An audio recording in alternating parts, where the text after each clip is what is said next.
Well, hello and welcome back. Now in this lesson, I just want to talk to you quickly about labels, what they are, how we use them and why we use them. And I want to show you another piece of functionality called the map overview. Okay, so what are labels?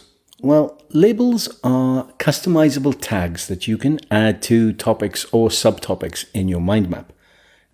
And you add them very simply. You just click on a topic or subtopic, then click Insert, Label, and then you can either type out your label or you can reuse a label that's already been used in this particular map. In this case, I'm just going to click on Process and click Enter. And so the process tag has now been added to this subtopic. So what's the point of labels? Labels allow us to categorize information in a mind map, and then we can search for that information using the navigation panel, using the marker and label option. So if you remember, we can filter our mind map by markers. We can also filter our mind map by labels. So the mind map you're looking at is the map I've put together as I'm planning out the brain dump section of this course. And I've tagged some topics and subtopics with the label process. So if I wanted to see those tags, I simply click process. And Xmind will display any topic or subtopic that has the process tag added to it. However, there is one problem. Let me just unselect process.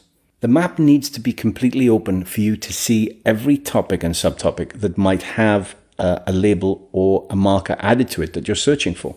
So there's a quick way for us to open an entire map. We click in the central topic, come up here to Edit, and you're going to see an option called Fold All Subbranches. We actually use that to completely close the map.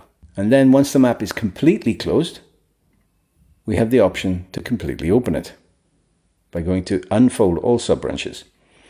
Why Xmind chooses to force you to close the map completely before you can fully open it, unfortunately, I don't know, but that's the way we have to do things.